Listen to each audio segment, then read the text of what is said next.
Le Bible lobby, Dieu ne fait rien sans d'abord révéler son secret à ses serviteurs de prophètes. Ok. Il y a des gens qui ont né dans le ministère et consacré avant Botama. Ceux qui monnaie à pirate, to faux dollars ezali. Il y a que original dollar à la pesade. Papa na biso sina impact moko boye na ba vie na ye. Donc mutako bongate. Avant na tsayo okoma ko travailler place au ovana na kiti wana. Il faut ngana koma mwasi na ye. Babeteli ngate. Iza ya ngamoko. Papa wana proposa ngai na koma mwasi na ye. Naza mobali mena ndimi na koma mwasi ya papa wana. Papa ili souffrance et qu'on saliso magamuso kanaki tout ça na vie. Bimana mon patron na ye. Mwana mobali au bimana mwana mobali na nzela sima. Comme Saint-Esprit eti na ngaka loba. Masuba o biso to suba ka biso ba mibali. Omona na osuba ona ndenga sima papa. À chaque fois on va poser na ça seul. Papa, na obimisa makilo. Na komo de mwasi ba période ya basi et comme pas na nga mobali. Par jour na changeaka pampers ata 10 fois. Imaginez na moi mobile mais par jour na changer pampers ata 10 fois papa na ngai. Tala oibi la kele mabe atoke France. Makila et changer te. Yo ba te belé ba osibi ba conséquences de banda mboka. Eza makambo akuti kuna te. Mais eza makambo yo wuti na ba famille ska ba wuti. Orphelinat Bravo Jésus, chaque enfant a droit de briller. Shalom, shalom, peuple de Dieu, shalom, shalom, bana nzambe. Eza maman Lydie aye kobe ta porte pour na orphelinat Bravo Jésus. Bien-aimé, naye kotalisa yo secret moko ya kobongisa 4e génération na yo ko sala bolamu et gangaka. Surtout ko penser na orphelin, na veuve, pe na ba indigent. Maman Lydie aye ko senga na biso nyonso to kozwa vidéo oyo to penser na orphelinat Bravo Jésus.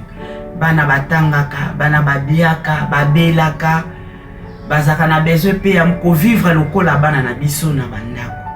Maman Lydie moko na Bravo Jésus mo mbaba kokokate. Mais lokola Bravo Jésus ezali monene eza monde entier de Maman Lydie aye ko beta na ba porte na bino. To kanisa barfelin na $1, na $5, na $100, na $1000. Na buku ne kaniseli ozocha ba point. Et kokomela yo moment moko ya pasi. Zambe akozanga te kokanisela yo. Okokanisisa nzambe lobi fungola buku ne kaniseli. Okomona kombo nanga na kati ya orphelinat Bravo Jésus na futelaki ba orphelin ndako. Na tangisaki na lesaki. Malade elingi kluwenga Yesu kaniselanga.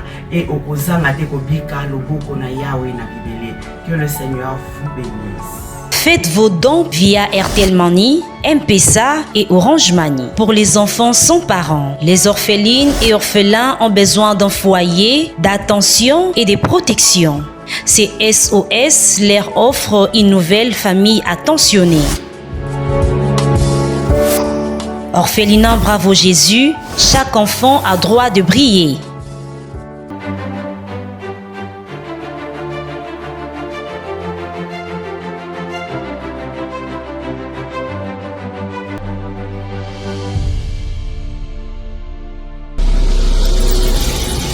Chaîne Chebiso Télévision, Facebook Chebiso TV, YouTube Chebiso TV, WhatsApp +243 97 35 88 380. Notre adresse, première porte Fikine, village Bracongo, dans la commune de Limete. Mesdames et messieurs, bonjour et bienvenue dans votre chaîne Chebiso Télévision, la chaîne qui vous ressemble. Merci de la confiance et c'est qui a la fidélité au Pessarabiso, dans le meilleur de chaîne Oizalaka, la chaîne qui vous ressemble, Chebiso Télévision, chaîne Oekokani Nayo Nanga, Nabiso Nyonso. Merci aussi à sponsor numéro 1, Chebiso Télévision, Ezalara Jésus-Christ de Nazareth. Parce qu'à travers Jésus-Christ, à Pessabiso Santé, paisible apesi biso mbongo apesi biso misala azalaka toujours wana rendez-vous pour na robatela biso. Merci à sponsor numéro 1 chez biso télévision batu batunaka mais ndenge ni bino bozalaka toujours likolo beaucoup ya raté moi to ko ezalate parce que alliance to sali na Jésus Christ et ozala biso difficile pour to ko ya parce que ton biso to la la ya zalaka wana pour na robatela biso pour na ko protéger biso maramunyo so oya biso et marcher. Merci aussi infiniment à Papa Cheki Mokadi parce que soki le Papa Cheki Mokadi te mais peut-être musu bolinga boy baté que papa il pas existaka et à travers Papa Cheki Mokadi ndé sali que le lo bato belé boy papa il existaka. Merci à Papa Cheki Mokadi pour na confiance peu fidélité au Pessingai. Merci aussi à Nezoro baba héros dans l'ombre na biso les héros dans l'ombre.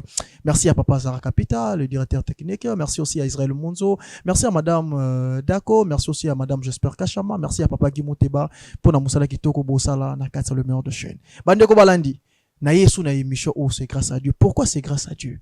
Parce que la Bible nous dit dans Mukanda ya Marc 16 verset 17 à 18, voici le miracle qui accompagneront ceux qui ont crié à mon nom.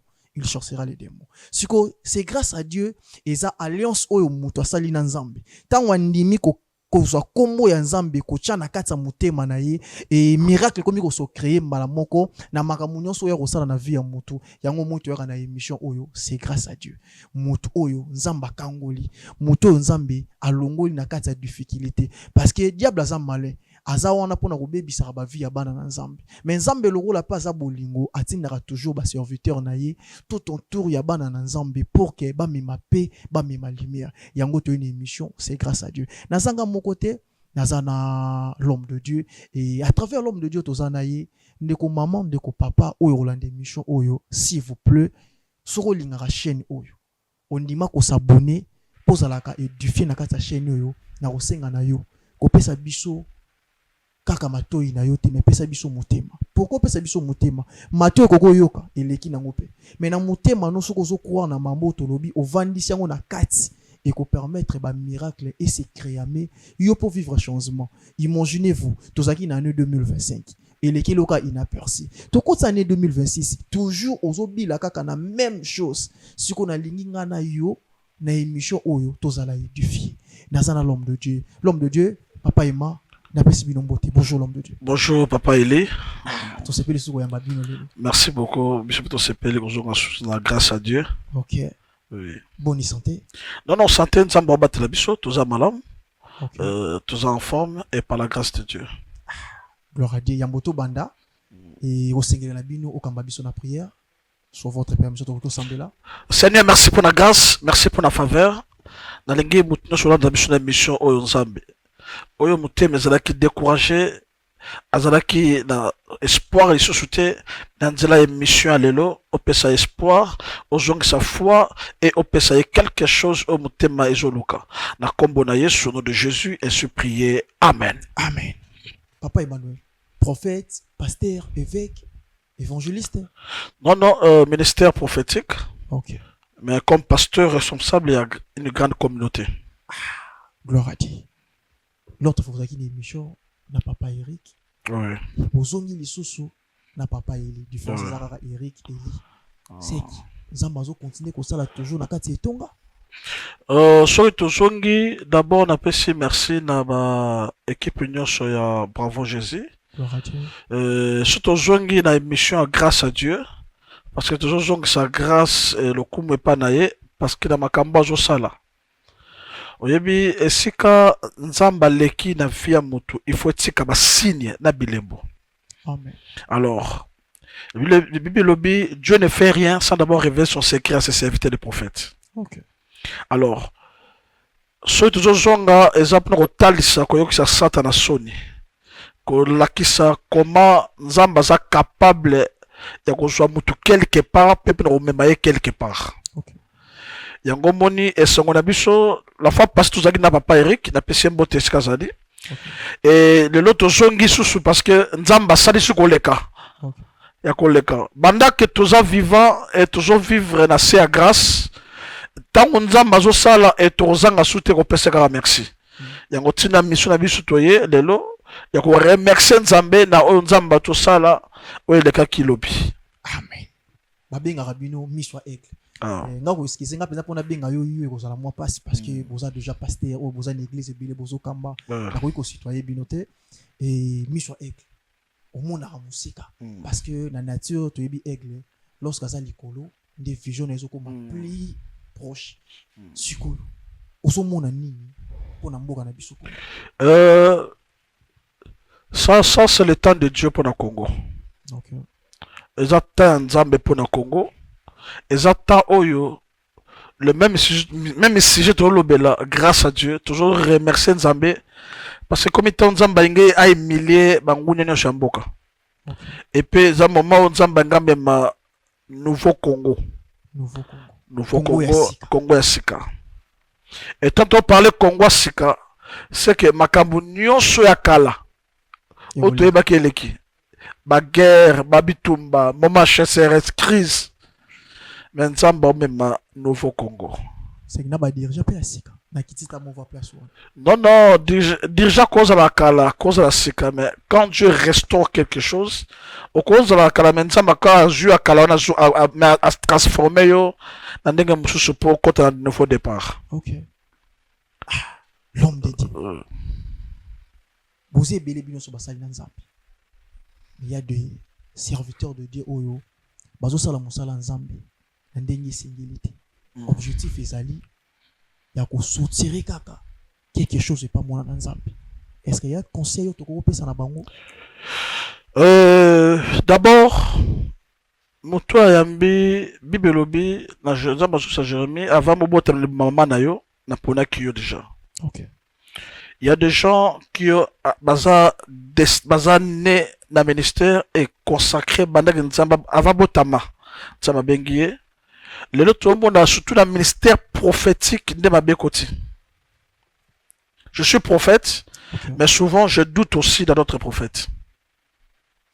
Pourquoi? Parce que la moko et l'aéroport so tchon na parce que ya malamu ezali et même sera malala nosto les langages mo pe loba muyaka moko afin ça ba yakanyoso ça veut dire papa il faut comprendre que ce cas faux ezali c'est que original ezali. Amen. Même la monnaie ce qui monnaie à pirate to faux dollar ezali yeba que original à dollar à la ezali. OK. Donc pirate il en aura toujours original. Bako benga bako tanga combat pirate te ce qui originalité na ngozala kité. C'est-à-dire qu'il y a des hommes de Dieu, on a fukame balte. Amen. Il y a des hommes de Dieu, oyo baza non pour na mbongo, non pour na bien matériel, mais des hommes de Dieu, ils sont là pour l'œuvre de Dieu, pour les salir. Amen. Alors, il y a une zone ça madame ça la terre akabatu pananga, ma be oyo wuti ko vivre. Kola tsanga ba misusute. Au cours les 90 jours il y a souffrance. Mais dans mon moko na seconde moko histoire n'a changé. Alors, le but est ce qui a aux qui décide, ce qui a pour aux décider. OK. Au cours les 3 places aux décide, mais 4e indice quand nous avons une solution vina. Et yango dans ce courage là nous avons qu'on perd des fois qu'on perd d'espoir parce que quand rien n'est possible c'est qui croit en Dieu. OK. Ça qui possibilité ça toujours. Possibilité ça toujours. Mais parcours non, ils allons avoir volonté ensemble moi animal qui s'en monte pas serviteur moi ça qui n'est faux serviteur. Il y a des fois les écoles.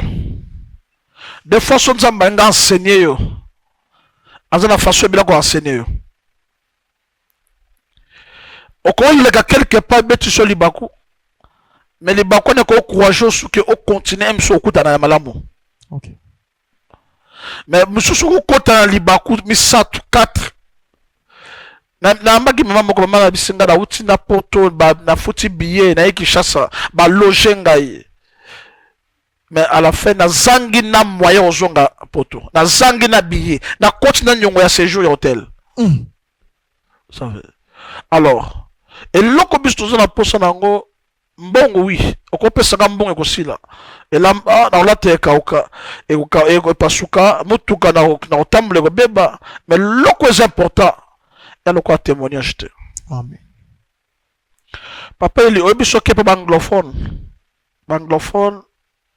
des fois à cause de la à prier n'est pas inadité, mais 2 secondes, mais il croit na oya lobika à 2 secondes. Ok. Et pour mes que bosna nyonso lekaki, bosna ba choc nyonso, ba salaki yo bosana, mais tia kondima ya ko l'espoir na ba baza vivre. Amen. Le prophète Emmanuel, Batouba a toujours espoir, ba désespérité, Zamba a toujours envie. Yamboto zo manabino, to pesa non de kombote parce que to pesa bino mbote. Bonjour. Journaliste. Et singela na bino maitsa mon voix. Ok. Pour na bande ko pe ba ota la biso, be ba ko capter bino ndenge singeli. Vraiment, merci papa, merci. To yambi bino, boya ensemble dans l'ombre de Dieu. Nini esali ki atozala na oisika. Vraiment, merci papa pour la parole. Ndengo pesinga maloba. Yel bosona nous na remercier nos papa nanga vraiment. Merci papa. Gloire à Dieu. Merci papa vraiment. Merci. Non, on a émotionné. Ok. On a le témoignage, n'est pas d'ici là, on peut ce témoignage. Ok. On s'en passe lié à Otim Sika. Ok. Yemuka Loba, témoignage sur votre rejoint. Papa. Namono fukamili l'homme de Dieu. Baba to fukamili na bata mokilité, mais le serviteur de l'Éternel mérite double honneur. Amen. So yiko to moni chef de l'État to pesa kayo honneur. Ou bon monto aza plus que chef de l'État. Problème en oza nini oyo to monio kozala agenoué devant l'homme de Dieu. Vraiment, merci papa journaliste pour ndengo pesinga maloba. Pendengo 8 ans ya koyamba ngai na plateau na yo. Lisolo, eza lisolo te ke mutabete linga. Eza lisolo esalami moko. Ok. En tout cas, papa journaliste, papa na ngai basera président Mobutu, ancien président Zalaka Mutuma na ndako na biso toyeba nzala te. Ok. Na ndako na biso vraiment totikalaka koyeba nzala mokete. Babilamba kutu ezalaka no bana misala banda sokolela biso. To banda kolia tongo midi pourquoi. Mais eloko banda ko déranger nga na nde na komi mukola lelo papa na ngai biso to banda sepela na babuzwa papa. Oh, basera ba papa na biso na génération bakoko na bango baloba liloba moko. Bino ata bosali ndenge nini, ata bosali ndeni bokomi na bosombi ba mapangu na ba mboka oyo. Botikala ko bénéficier bo mengote. Et arrivera papa na ngai ayaka kokufa papa. Avant kufa papa bila maladie mobu. Wana babuta biso 5 papa. Nako kobeta histoire ote babuta biso 5. Nga na mwana suka. Bayana nga nyonso tu bakufa. Natikalaka nga moko. Natikalaka nga moko papa. Pe tokufa aka do bakufa aka na maladie moko. Bakufa aka na maladie moko. Maladie ngoza sonde ti mutakufi lelo exemple lundi. Après 2 semaines, docteur Mofubola ni sapé moko sofa kufa. Do maladie mo izara mike. Boko utambo na nzela ta muso betika liba kwa pamba. Ememi ona liwa. Mais papa ngai ti na ye aepana na o lukao pour na expliquer bana nzambe ke o eza message ya vrai ya ngamu ko salameli ngai. Izate ke mutabete nga lisolo na fabuka ngo za ya ngamu. Papa na biso sina impact moko boue na ba vie na ye. Donc mutako bonga te. Mutako bonga te ato liembo ngo ndenge nini ato kei wapi yango kende koluka musala ndenge nini ba ozwa ote. Okoza apele lo ke ozu musala mobo ke ngo kende poto o mata okita leba otala na passeport na yo elongi no me komi eloga mutu mususu. Ava papa kufa lobela biso loba mo bana ngai bolanda nzela oyo nga papa bino na tambola te. Tellement biso toyebaka te ke papa soki atambola nzela mabe to bona mona kaka no papa nda somi mapangu ndenga tike biso mapangu boye to bénéficier nango. To kantaka nzela papa lobela biso to landa te yango wana ya kosomba soma mapangu. Oh papa kotaka na ba science. Papa kotaka ba science wana ebebisaka génération à génération. Donc na biso bana na ye. Na bana biso to robota. Na bana ya bana na biso do to tikala komona bolamu te. Papa le papa kufi. Na meka ko décider pa ba ndeko papa. Ba papa kulutu, ba papa leki to vanti bango. Le na po na tikala nga moko. Na vanti bango na ebisi bango papa leki to papa kulutu. Papa za invité, ba pesa kufi. Ba ya nyos ba kufa na tikala nga moko. est ce que bokopesa nga ata lupangu moko te? Papa leki na biso lobi na papa kutu biso bien tout cas biso makambo wana toyebi yango te. Makambo lupangu toyebi yango te. Oza mwana mobali sala vie na yo. Na lobaka bongo. Na teleke eza nango biloko ya papa bandeko ne ba déclarer bazwa na lobali sou liloba te papa na ngai na tikaka. Bon, c'est rango mwana tanga komwa nzambe eza te maintenant zo opportunité le na tanga à travers nzambe ya papa Emmanuel. Amen. Na ndenga mobali kaka na sala ke fort na kenda ko luka musala na limité kaka ba compagnie na biso ka ndezalaka. Na ke luka musala na compagnie bwe bandimi na bango ngai pe papa. Papa na komaki komela kuti so na ko banda kuti de 7h. Donc tina olala ka 21h. So na lamuki na tongo. Kuti na kuti. Kuti na kuti de babokelanga molimo bo ya kuti esalanga retour na kenda que papa kulutu na biso. Na la imaginez papa nga beta papa kulutu na biso. Na zwata mana beta papa kulutu na biso mana beta na papa kulutu. Pesa nga lupang moko papa. Papa kulutu akoka ko supporter. Tabi yo loko seminga na nzoto. Tokotala yo nanga na mona mo iliboso. Na pesa nga lupango ko tokutu ya baselemba okuna lupango papa donc bakota kati kuna mo baselemba wa kartongo pe isina bosa na ngango. Papa na kokate papa journaliste na teka lupango wana. Nazana mbongo ba dollar liboki. Papa na mona mukele koma ya ngai. Na sisa mbongo imaginez papa na teka lupango na sisa mbongo lupango na espace à 1 mois. Tous les bars ya mboka oyo na yebaka ngo. O musicien kinganda zo beta ngalo to mofuna kende. Papa mbongo esila ngai. Moi conscience ya kimumutu elenga mo mukie na bite na lukalisu musala. Na kenda ko luka musala papa. Na musala no ko kende. Soki peut-être baby soki non yaka samedi tozo sinalo ke tozo na musala. Papa soki na komika vendredi samedi na kiei. Omona rata musu DG to directeur azalaki awa akei déjà. Directeur azalaki awa akezalaka bongo. Ekoza ata mutu azali banda mboka to na poto. Soki abenga peut-être na téléphone. Na bisendo zo mona ngawa bandeko nanga na zampia kabuti ata quelque chose. Bandeko kotabu mama po kotabu papa toma na solo ata bana parler kité papa kulutu te na solo sa bango te. Moi mukie confesse tikala kotaba ndeko mama. Soko na bengi bango na téléphone papa journaliste. Lundi bo solana bango bien, mardi bien. Sobo komika ata samedi jour ba prometa ki ombongo. Oko banda benga bango banda 6h. Ba yamba ote ti ata poko ba yamba ote. Mais soto komi lundi, so komi bango ka sali ya lotomo fo ba solana o. Na koka bongo te na luka su musala mo ba koteka ba victoire. Na victoire na lopori wana. Compagnie moza quelque part na luka musala mo boykuna na kendaka papa na ngai. Na kutana DG, ye moko DG, directeur général ya compagnie wana. Akotanga na bureau na ye. Eloko salanga passe eloko directeur na lobela ngai. Bina nga comment expliquer au mwana mobali o misa solantaba. Pour nini en tout cas vraiment taro papo ya kopakola parfait ezala te. Azwata yambanga na bureau na ye na vanda na ye papa na ngai. Abandi koyebisa ngai. Mondongo zabuza mobali kitoko. Nandimi nazo na société na ngai. Pe na ozo teke notre travailleur simple. Na opesa au moins grade aux à la place à bien. Aibisi ngai lakisa téléphone o salela. Na bimisa téléphone nga mo double sim na zana wa seri bate ezali so ebando kota 3 sim. Réseau kuteki ma pamba. Aseki ngabi yo ko sala téléphone o te. Pona nini okoki ko sala téléphone oza mobali kitoko. Pourquoi okoki ko utiliser téléphone ya mabemwe? Et ça que papa n'a pas possibilité te. Abisi nga ça va.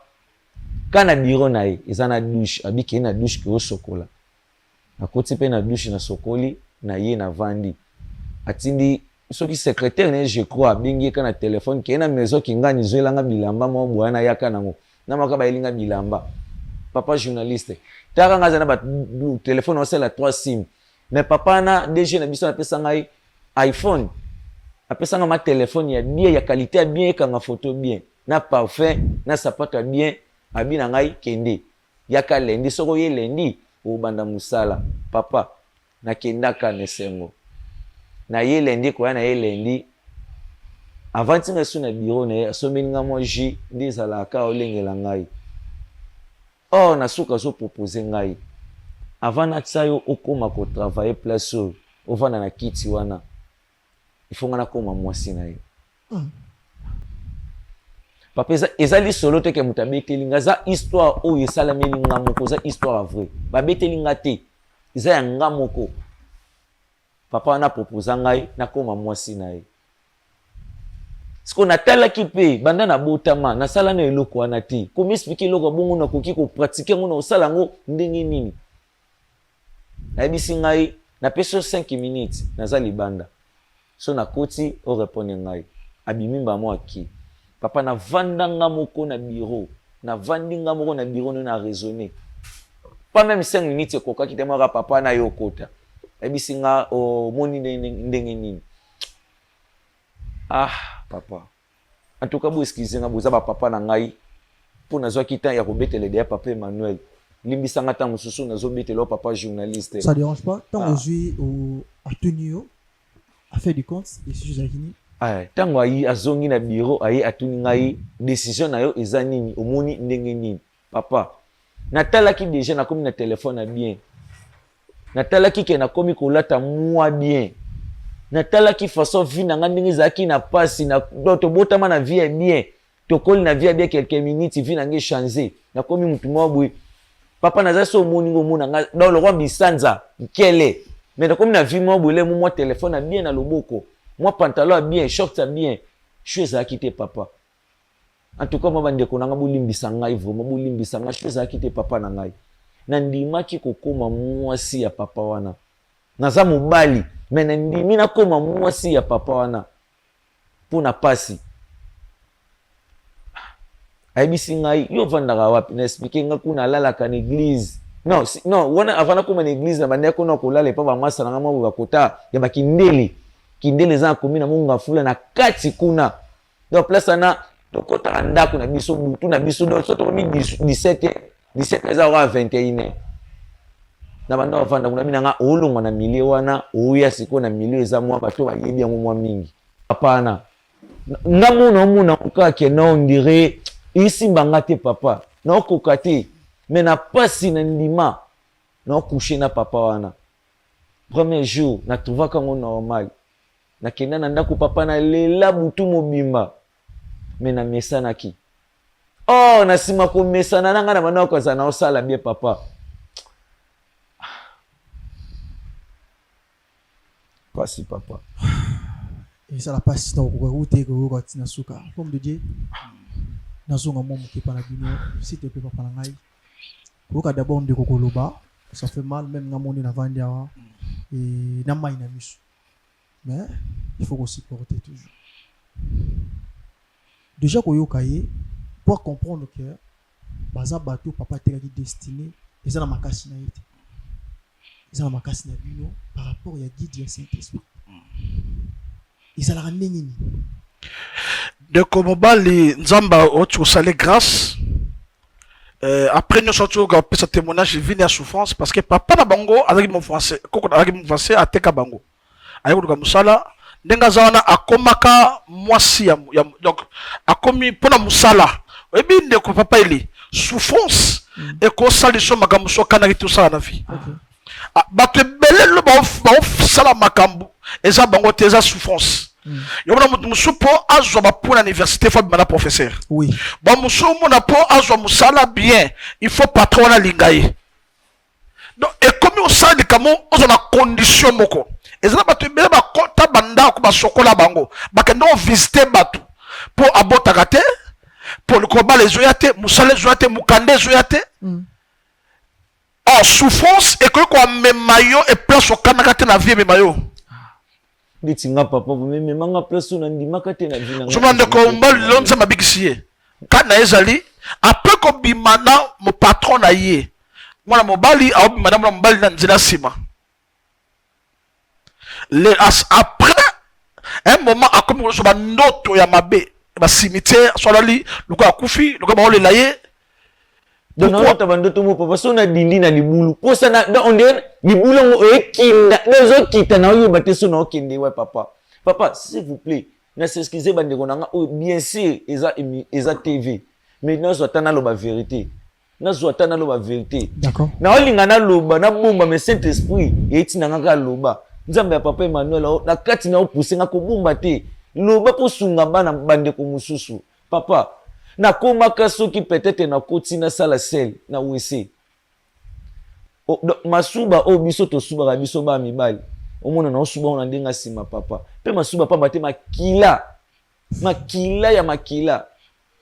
À chaque fois, si on regarde na sala sel, papa, na obimisa makilo. Na komo de moi si ba période abasi et comme pas na mobali. Nyesa ka pona ko envier. Papa na koka ete. Na sala ke fort na ndenge na ngamoko vraiment na sala ke fort.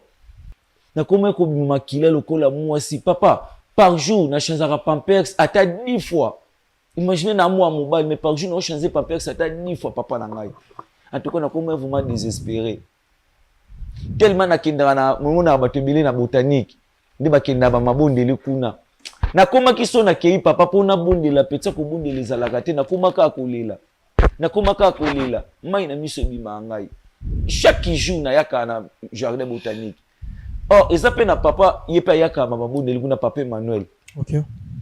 Muko mususu na monika papa asali sujet moko. Abinzamba la kisi na kati na biso toza na ngomba awa. Et pardon na jardin botanique awa. Iza na mutu moko nzamba wala kisanga kati na ye. Aza mwana mobali makoma kobima makila na sima. Donc abeti aloba bilo mo o ngamo kati na ngana na comprendre que papa olobela ngai.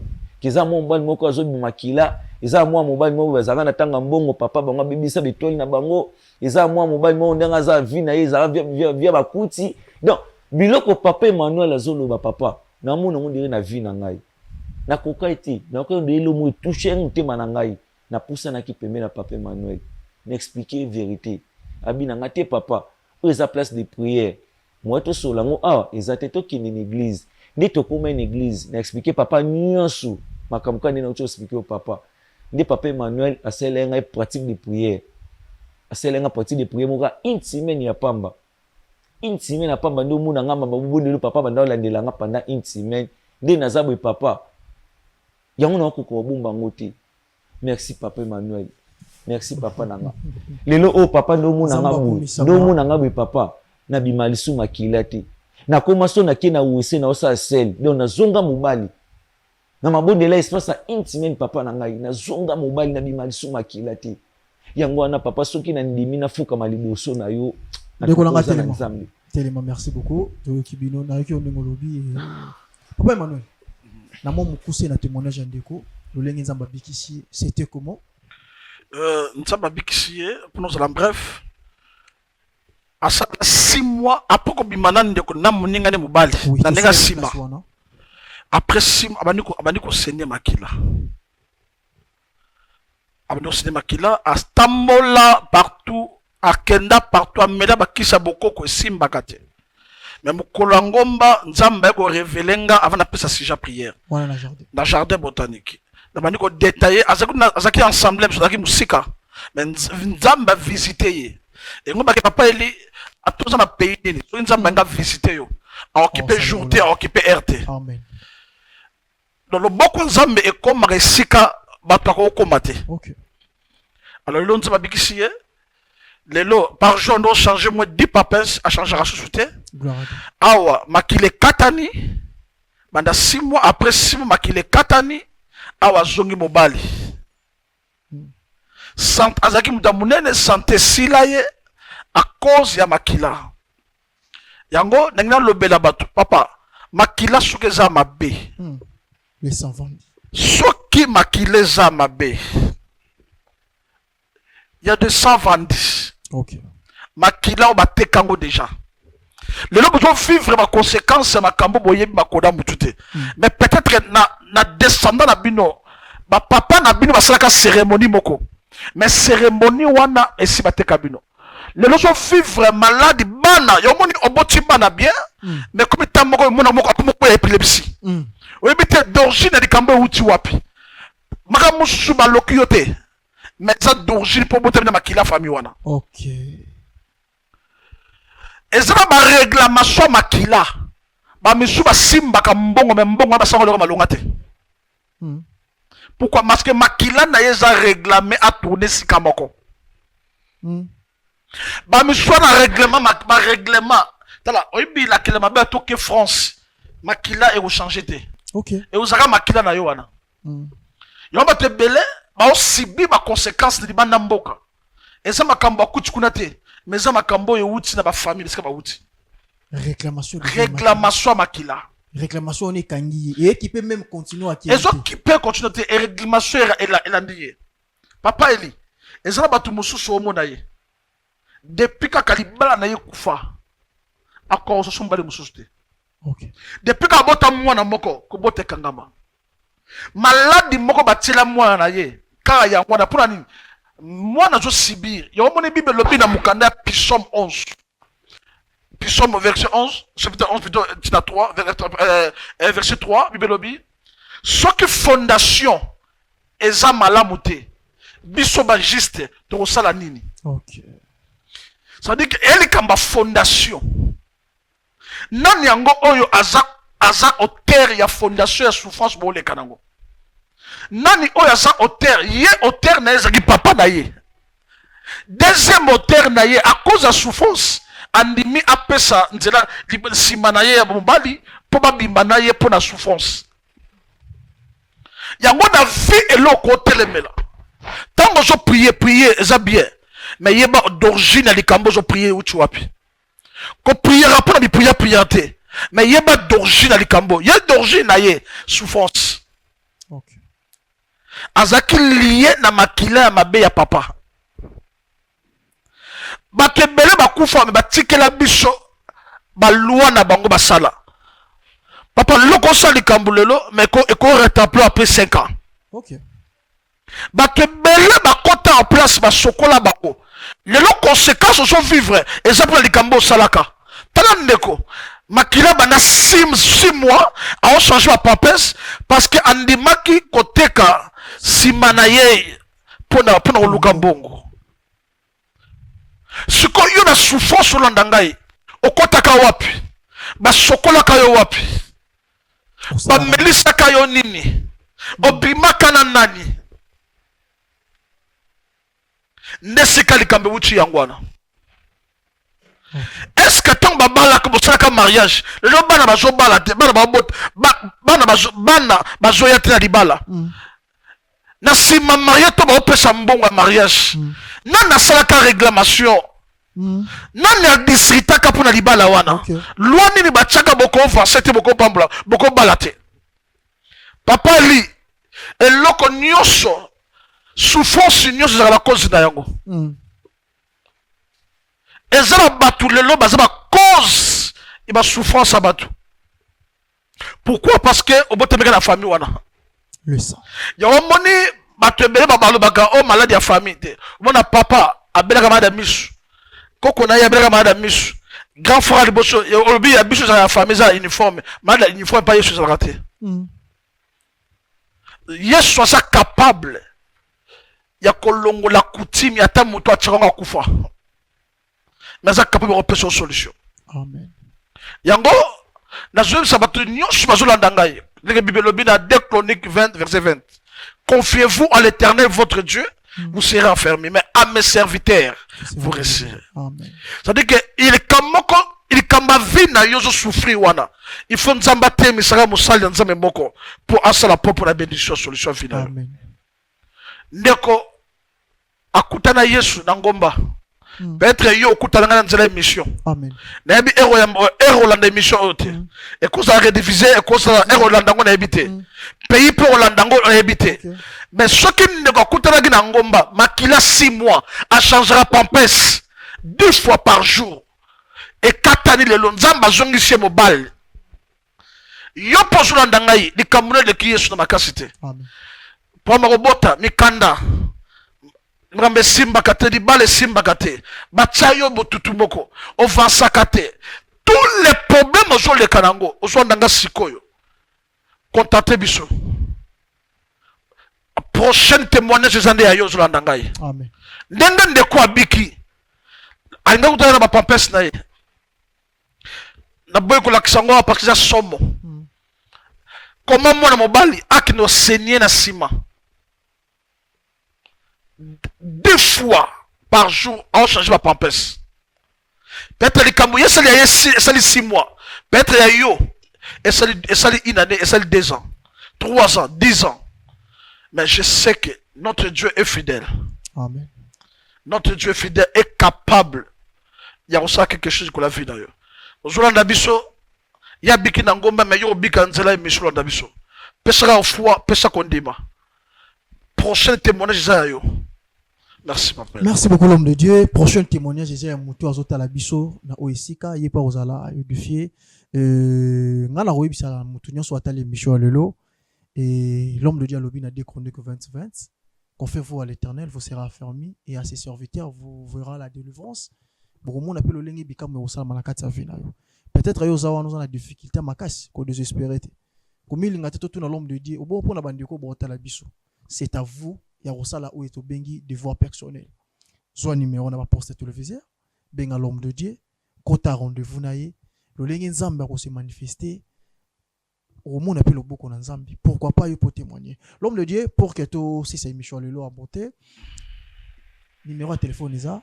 Ils ont plus 243, plutôt 243, plus 243, 82, 72, 86, 111. Plus 243. Plus 243, 82, 72, 86, 111. Merci beaucoup l'homme de Dieu. Et merci d'avoir déconné sur Batali Bisso. Et Yom Totsikali, message aux clés à ma casse. Prochain témoignage de Zayo. C'est le moment où Obenga. Pour mon loboko en Zambie. L'homme de Dieu Tobanda qui est avec Jésus. Et Toko aussi c'est mission Boité. Ça pour ta toson c'est sur le commun pas Zambie. So vous avez un message au PC message. Yambo au clôturer la prière pour que aussi ça. Na PC message Batunios Balandinga. Ok. Au senti qu'on se retrouver d'accord. Maman. Nayebi ki papa ndeko mbali ndeko mwasi makasala nzambe bele bilolanga biso que chacun a sa grâce. Amen. Et meka ko contacter biso tsa kondima na nzambe na biso na grâce on nzambe apesi biso et ndenge ndeko abiki yo poko bika numéro za la pesi yangwana benga biso à tout moment ozwanga moko et to resembela nzambe osala grâce na lengi na prière pour na yo. Amen. Ozwana biso Père Dieu puissant mutu nyonso la ndinga na minute o nayebi air oyo komela ete. Mais ndenga zozwa prière na ngai na déclarer nouveau départ na déclarer mayamis na yo katana souffrance na yo katana kolela na yo ya temps ya mbula nzamba kausa yango na pamboli banzela na yo et na kotisi victoire na ndako na yo esengo o ekima na vie na yo na zongisi esengo wana na kombo na Yesu na déclarer racine ya problème na yo nzamba kundolonga bimisa yango. Au nom de Jésus, ainsi prié. Amen. Amen. Merci d'avoir déconné sur Batala Kibiso. Ce que Jésus-Christ de Nazareth a zongité. Toko tanesu na oisika.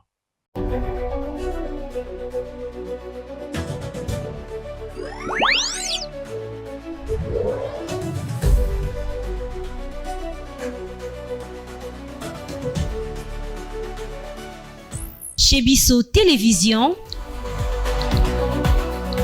la chaîne qui vous ressemble.